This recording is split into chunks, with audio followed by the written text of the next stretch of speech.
نحمده ونصلي على رسوله الكريم أما بعد فأعوذ بالله من الشيطان الرجيم بسم الله الرحمن الرحيم وآخرين منهم لما يلحقوا بهم فقال النبي صلى الله عليه وسلم لو كان الإيمان بالثريا لناله رجل أو رجال من هؤلاء وفي رواية من أبناء فارس رواه البخاري ومسلم صدق الله العظيم وصدق رسوله النبي الكريم۔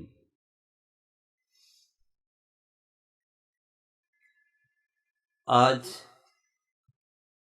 آپ لوگ خانقاہی اجتماع خانقاہ حنفیہ سے جب فارغ ہو کے جائیں گے تو ممکن ہے کہ لوگ آپ سے پوچھیں کہاں سے آ رہے ہو؟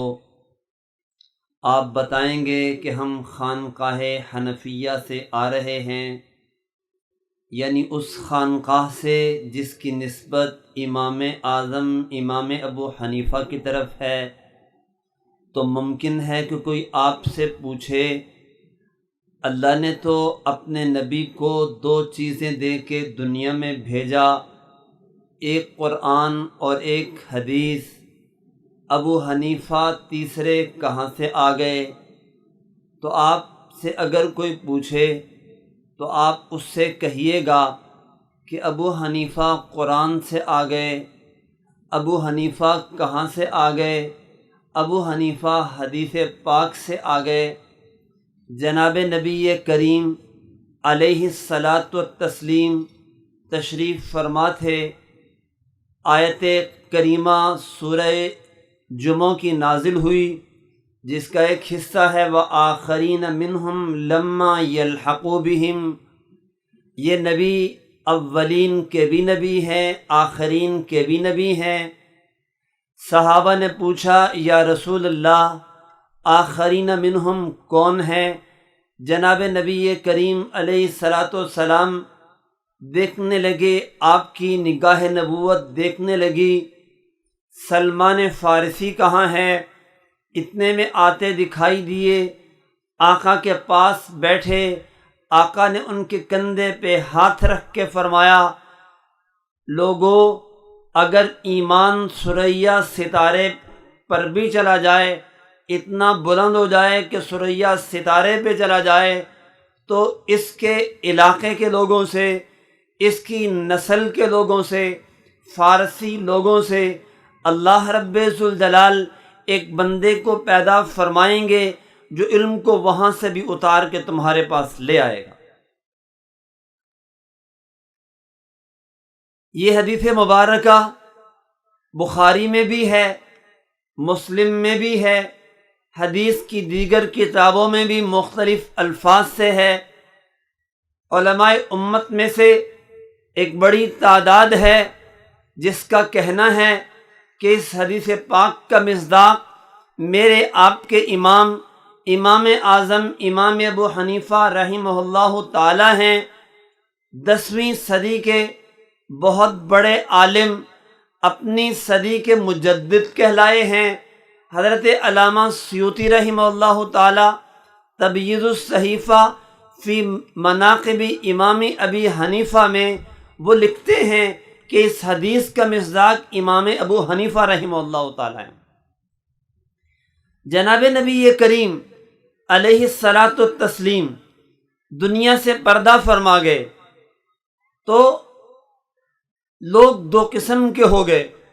مسلمان کہلانے والے لوگ دو گروہوں میں تقسیم ہو گئے۔ یہ کون ہیں؟ یہ قرآن و سنت کی پیروی کرنے والے ہیں۔ یہ کون ہیں؟ یہ عقل کی پیروی کرنے والے ہیں۔ یہ اہل سنت والجماعت کہلائے ہیں۔ اور یہ معتزلہ، خوارج، روافض، جبریہ، قدریہ، مشبہہ، کرامیہ اور طرح طرح کے ناموں سے موسوم ہوئے ہیں۔ یہ قرآن و سنت کے پیچھے چلنے والے ہیں، یہ عقل کے پیچھے چلنے والے ہیں۔ یہ جو لوگ عقل کے پیچھے چلنے والے تھے گمراہ ہوئے، اور پھر خود ہی گمراہ نہیں ہوئے، اپنی گمراہی کو آگے متعدی کرنے کی کوشش بھی کی، لوگوں کو گمراہ کرنا شروع کیا۔ اور جب یہ مسلمانوں پہ حملہ آور ہوئے، کہاں سے یہ پیدا ہوئے تھے؟ یہ لوگ زیادہ تر عراق میں پیدا ہوئے تھے، مکہ میں نہیں، مدینہ میں نہیں۔ مکہ و مدینہ محبت وحی ہیں، مکہ و مدینہ انوار نبوت سے منور تھے، وہاں نہیں پیدا ہوئے، عراق کے علاقے میں پیدا ہوئے۔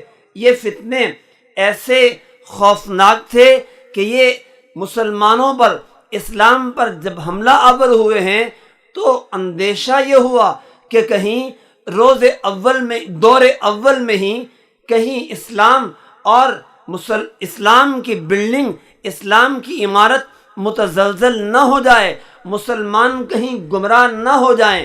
حالات بڑے خوفناک ہو گئے۔ اللہ رب ذوالجلال نے ایسے دور میں ایک انسان کو پیدا کیا، اس کی ضرورت تھی، لیکن کیسے انسان کی ضرورت تھی؟ ایسا انسان ہو جس کا ایمان بہت مضبوط ہو، جس کی قوت استدلال لوہے سے، جس کی قوت استدلال ایسی مضبوط ہو کہ اسے توڑا نہ جا سکے، جس کو اللہ رب ذوالجلال نے عقل ایسی روشن عطا فرمائی ہو کہ اس کی عقل کے مقابلے میں کوئی ٹھہر نہ سکتا ہو۔ اللہ رب ذوالجلال نے ایسا پرعزم انسان مجھے آپ کو دیا، امام اعظم امام ابو حنیفہ رحمہ اللہ تعالیٰ کی صورت میں۔ جناب نبی کریم علیہ الصلاۃ والسلام نے اس امام کی پیشن گوئی فرمائی اور فرمایا لو کان الایمان بالثریا، دور فتن آئے گا، فتنوں کے دور میں گمراہیاں پھیلنا شروع ہو جائیں گی، ایمان لوگوں سے اٹھنا شروع ہو جائے، اور اٹھتے اٹھتے ایمان اتنا بلند ہو جائے کہ ایمان ثریا ستارے کے قریب چلا جائے، اتنا دور ہو جائے مسلمانوں سے۔ فرمایا اللہ ایک انسان کو پیدا کریں گے جو علم کو وہاں سے بھی لا کے مسلمانوں تک پہنچائے گا۔ یہ انسان اللہ رب ذوالجلال نے مجھے آپ کو میرے آپ کے ایمان کی حفاظت کرنے کے لیے، ہمیں فتنوں سے بچانے کے لیے امام اعظم کی صورت میں عطا فرمایا۔ چنانچہ امام ابو حنیفہ رحمہ اللہ تعالی جب علم کی طرف متوجہ ہوئے، سب سے پہلے امام ابو حنیفہ رحمہ اللہ تعالی نے فقہ اصغر پر نہیں، فقہ اکبر پر کام کیا، اور امام ابو حنیفہ رحمہ اللہ تعالی نے لوگوں کے ایمان کو بچانے کے لیے، ایمان کی حفاظت کے لیے وہ ایمان کے ڈاکوؤں سے مناظرے کیے، مجادلے اور مباحثے کیے۔ امام ابو حنیفہ فرماتے ہیں کہ میں بصرہ میں چونکہ زیادہ فتنے تھے، امام فرماتے ہیں میں 20 سے زیادہ مرتبہ بصرہ سفر کر کے گیا۔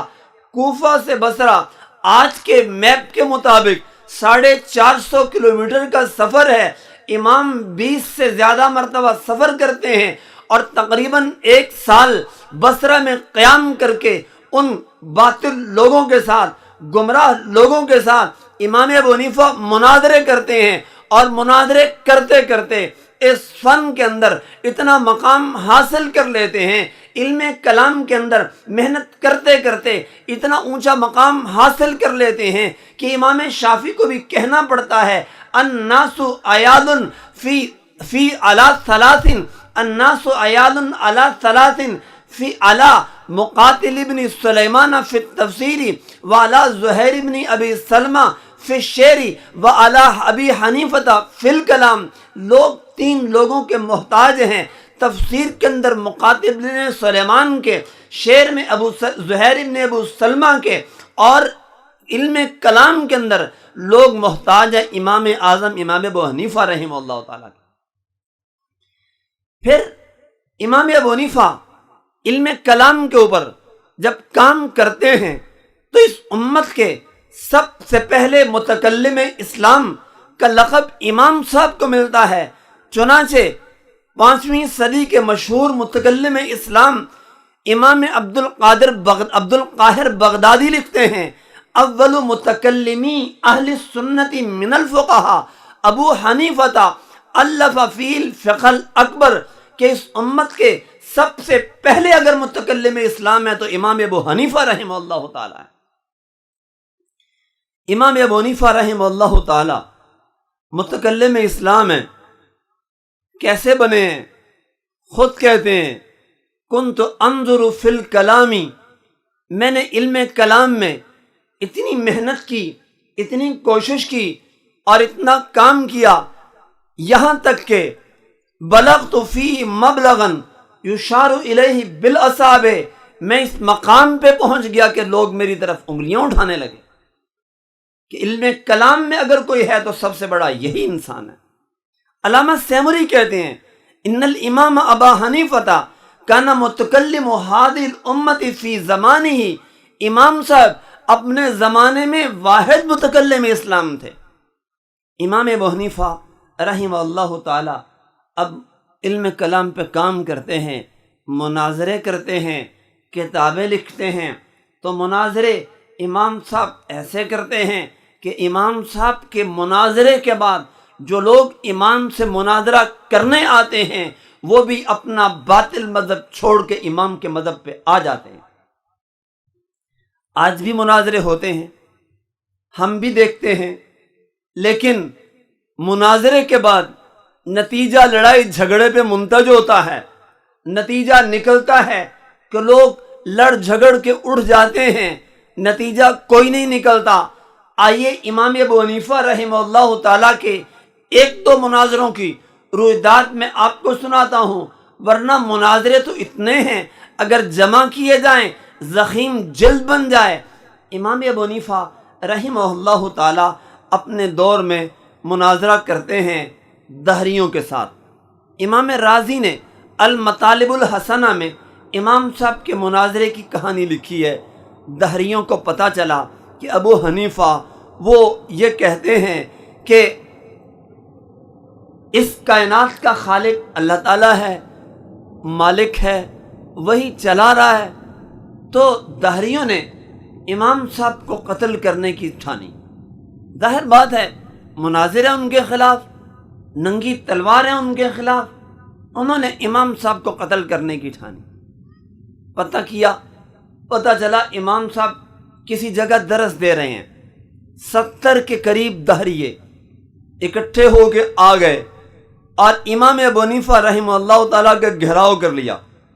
امام صاحب نے جب صورتحال دیکھی، امام صاحب فرمانے لگے بھائی مجھے ایک بات بتاؤ، میں تم سے ایک سوال کرنا چاہتا ہوں۔ سوال میرا یہ ہے،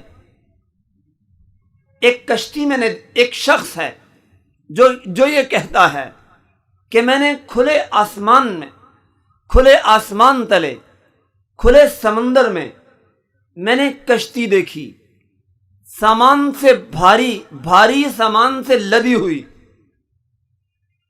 طوفان میں، موجوں میں ڈاواڈول ہوتی ہوئی، بغیر کسی ملا اور کپتان کے منزل مقصود کی طرف رواں دواں تھی اور بالکل ٹھیک سمت پہ چل رہی تھی۔ کوئی کپتان نہیں ہے، کوئی چپو چلانے والا نہیں ہے، اور وہ منزل مقصود تک خود بخود چلی جاتی ہے، پہنچ جاتی ہے۔ ہم تو یہ بات نہیں سمجھ سکتے۔ آپ جو بات کر رہے ہیں ہماری عقل میں آنے والی تو نہیں ہے، اس لیے کہ ایک کشتی سامان سے بوجھل ہو، چپو چلانے والا کوئی نہ ہو، اور وہ خود ہی منزل مقصود تک جا پہنچے، ہماری عقل میں یہ بات نہیں آتی ہے۔ امام نے فرمایا اچھا ایک کشتی تم کہتے ہو بغیر ملا کے نہیں چل سکتی، منزل پہ نہیں پہنچ سکتی، تو یہ کائنات اتنی بڑی بغیر کسی خالق کے، بغیر کسی مالک کے، بغیر کسی چلانے والے کے کیسے چل سکتی ہے؟ ذرا مجھے جواب تو دو۔ امام نے اس خوبصورت انداز سے جب انہیں بات سمجھائی، رونے لگ گئے، وہیں پہ توبہ کر کے امام ابو حنیفہ کے پاس سے گئے۔ امام ابو حنیفہ رحمہ اللہ تعالیٰ کے بہت سے مناظرے ہیں، ایک مناظرے کی اور کہانی سنیے۔ امام ابو حنیفہ رحمہ اللہ تعالیٰ کے زمانے میں خارجی بھی تھے جن کا دعویٰ تھا انسان کبیرہ گناہ کرتا ہے تو دائرہ اسلام سے نکل جاتا ہے، مسلمان نے گناہ کیا تو کافر ہو گیا۔ امام موفق مکی نے مناقب میں لکھا ہے خوارج امام صاحب کے دشمن ہو گئے، 70 خارجی پتہ کیا امام صاحب کا، پتہ چلا ایک جگہ مسجد میں درس دے رہے ہیں، پڑھا رہے ہیں سبق، پہنچ گئے امام کے پاس، دیکھا تو مسجد بھری ہوئی تھی، بیٹھنے کی جگہ نہیں تھی قریب۔ کہنے لگے اے ابو حنیفہ ہم بھی آپ کی ملت سے ہیں، اپنے ساتھیوں کو کہو ہمیں آگے آنے کا رستہ دے، ہم آپ کے پاس آ کے آپ سے کچھ پوچھنا چاہتے ہیں۔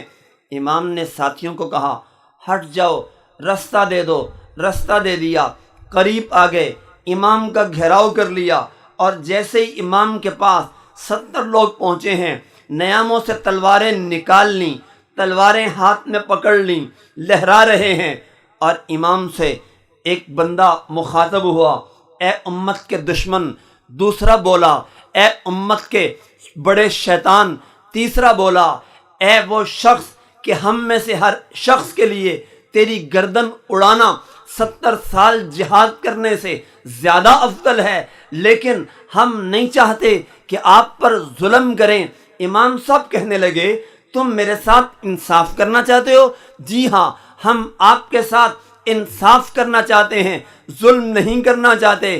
امام نے فرمایا اچھا تو پھر ایسا کرو تم اپنی تلواریں نیام میں کر لو، اس لیے کہ چمکتی ہوئی تلواروں کو دیکھ کر تو دل ہولتا ہے۔ وہ کہنے لگے نہیں، ہم تلواریں نیام میں کیسے کر سکتے ہیں جبکہ یہ تلواریں تو آپ کے خون کی پیاسی ہیں۔ اچھا چلو پھر اللہ کا نام لو، بات شروع کرو۔ امام نے فرمایا وہ کہنے لگے کہ یہ بتائیے مسئلہ، باہر مسجد سے 2 میتیں، 2 جنازے رکھے ہوئے ہیں، ایک عورت کا ہے دوسرا مرد کا ہے۔ عورت کا جنازہ جس کا ہے اس عورت نے بدکاری کی، جب اسے حاملہ ہونے کا اندیشہ ہوا خودکشی کر لی۔ مرد شراب پی کے شراب پیتے ہوئے گڑ گڑ کرتا ہوا مر گیا ہے، دونوں کی میتیں باہر رکھی ہوئی ہیں۔ امام نے پوچھا یہ بتاؤ کہ وہ دونوں کس ملت سے تعلق رکھتے ہیں؟ یہودی ہیں کیا؟ جی نہیں، یہودی نہیں۔ عیسائی ہیں کیا؟ جی نہیں، عیسائی بھی نہیں۔ مجوسی ہیں کیا؟ جی نہیں، مجوسی بھی نہیں۔ کس ملت سے تعلق رکھتے ہیں؟ کہا اس ملت سے تعلق رکھتے ہیں جس ملت والے اشہد ان لا الہ الا اللہ و اشہد ان محمد عبدہ و رسولہ پڑھتے ہیں۔ اچھا تو مجھے یہ بتاؤ کہ یہ شہادتین جس کا تم نے ذکر کیا ہے یہ ایمان میں کتنا حصہ رکھتا ہے؟ یہ کتنا حصہ ایمان کا ہے؟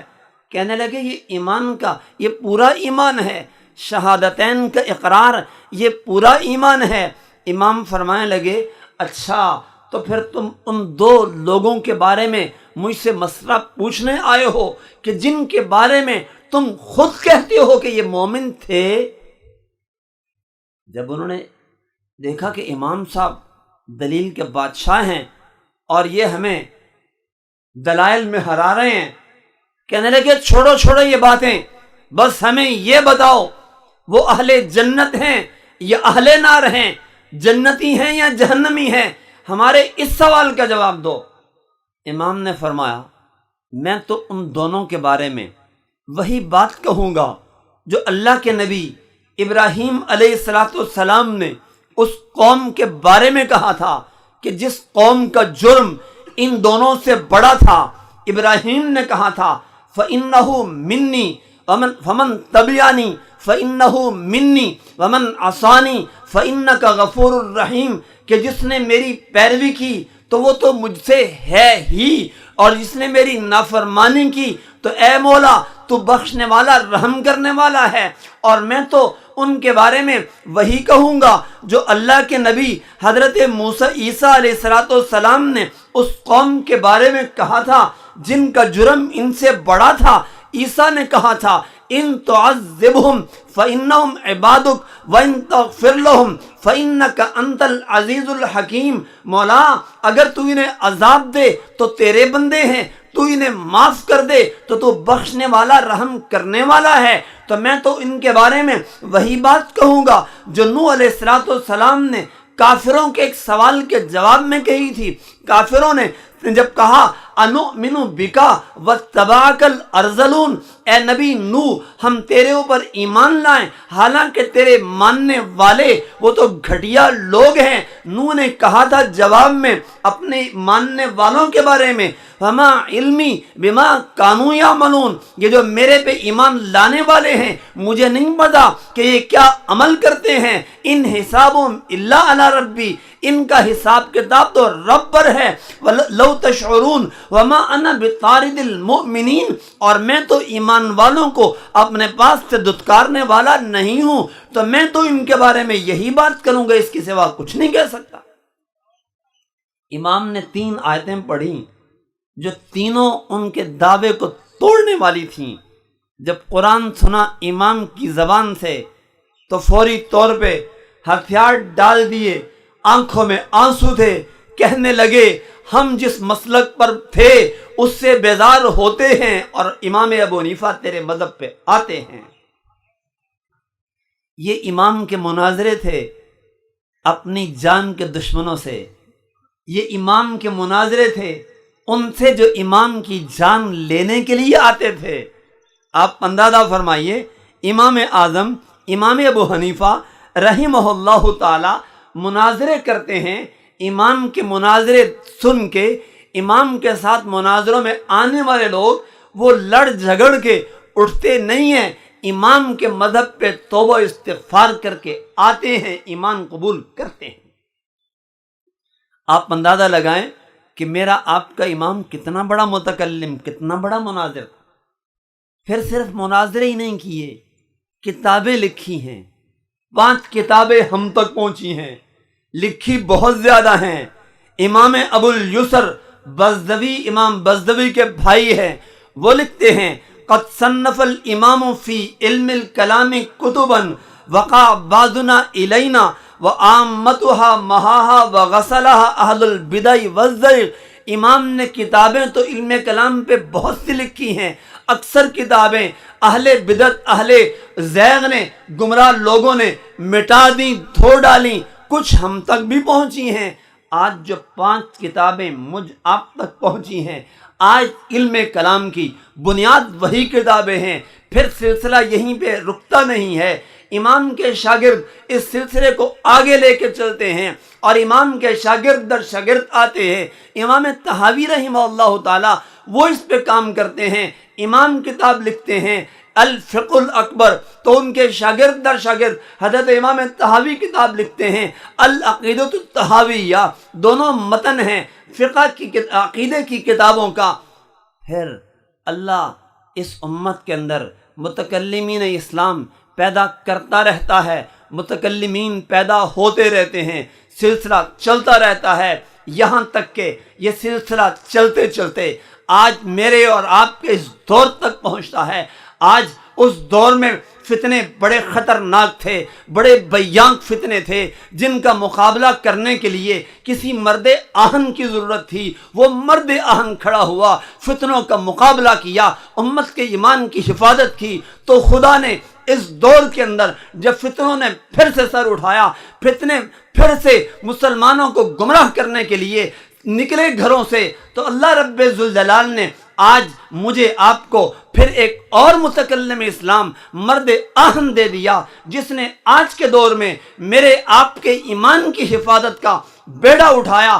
اس متکلم اسلام نے کتاب لکھی الفقہ الاکبر، تو اس متکلم اسلام نے کتاب لکھی شرح فقہ اکبر، اس متکلم اسلام نے کتاب لکھی عقیدہ تحاویہ، تو اس متکلم اسلام نے کتاب لکھی شرح عقیدہ تحاویہ، اس ان متکلمین اسلام نے مناظرے کیے، باطل کو سرنگوں کیا، باطل کو میدان سے بھگایا، اہل ایمان کی حفاظت کی۔ تو آج کے دور میں میرے آپ کے استاد، میرے آپ کے پیر و مرشد متکلم اسلام نے میرے آپ کے ایمان کی حفاظت کی۔ حقیقت یہ ہے اگر یہ متکلم اسلام نہ ہوتے، پہلا متکلم اسلام نہ ہوتا یا آج کا متکلم اسلام نہ ہوتا، امت گمراہ ہو جاتی۔ میں آپ آج ایمان اسلام پہ ناباقی رہتے۔